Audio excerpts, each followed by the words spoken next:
নমস্কাৰ, আপুনি চাবলৈ আৰম্ভ কৰিছে ইনসাইট ইণ্ডিয়া। ষ্টুডিঅত মই সাজিদ।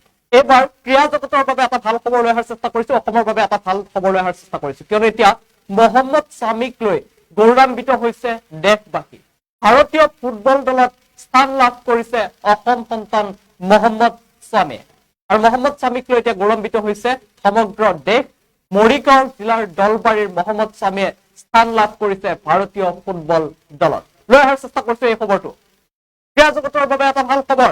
এইবাৰ অসমৰ মৰিগাঁৱৰ সন্তানে ভাৰতীয় ফুটবল দলত স্থান লাভ কৰিছে। আৰু মহম্মদ সামি 20 বছৰ অনুৰ্ধৰ দলত অন্তৰ্ভুক্ত হল মৰিগাঁও জিলাৰ দলবাৰী গাঁৱৰ মহম্মদ সামি।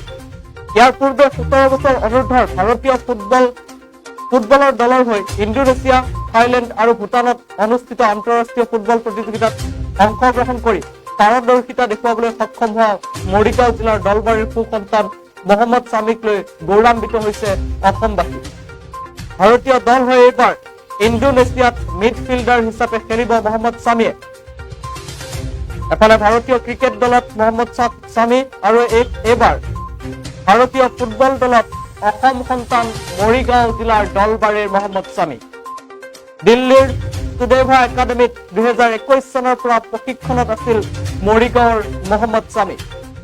মহম্মদ সামিৰ এই যাত্ৰা সফল হোৱাৰ লগতে খেলুৱৈ জীৱনৰ উজ্জ্বল ভৱিষ্যত আমিও কামনা কৰিছো। কিন্তু এই মুহূৰ্তত সেই খবৰ জনাই আছো, ভাৰতীয় ফুটবল দলত স্থান লাভ কৰিছে মহম্মদ সামিয়ে। 20 বছৰ অনুৰ্ধৰ দলত অন্তৰ্ভুক্ত হল, নিজৰ নাম অন্তৰ্ভুক্ত কৰিবলৈ সক্ষম হল মৰিগাঁও জিলাৰ দলবাৰী গাঁৱৰ মহম্মদ সামি। আৰু মহম্মদ সামিৰ এই সফলতাত এতিয়া গৌৰৱান্বিত হৈছে অসমবাসী।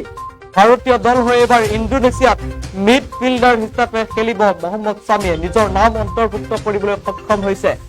দিল্লীৰ সুদেভা একাডেমীত 2021 চনৰ পৰা প্ৰশিক্ষণত আছিল মৰিগাঁৱৰ এইগৰাকী মহম্মদ সামি। আমি সৌহাতে মহম্মদ সামিৰ আমি সেই ফটোগ্ৰাফ দেখুৱাইছো। এইগৰাকী হৈছে মহম্মদ সামি, যাক লৈ এতিয়া গৌৰৱান্বিত সমগ্ৰ অসমবাসী। দিল্লীৰ সুদেভা একাডেমী 2021 চনৰ পৰা প্ৰশিক্ষণত আছিল মৰিগাঁৱৰ দলবাৰীৰ এই মহম্মদ সামি। আৰু মহম্মদ সামিৰ এই যাত্ৰা সফল হোৱাৰ লগতে খেলুৱৈ জীৱনৰ উজ্জ্বল ভৱিষ্যত আমি ইনসাইট ইণ্ডিয়াৰ তৰফৰ পৰাও কামনা কৰিছো।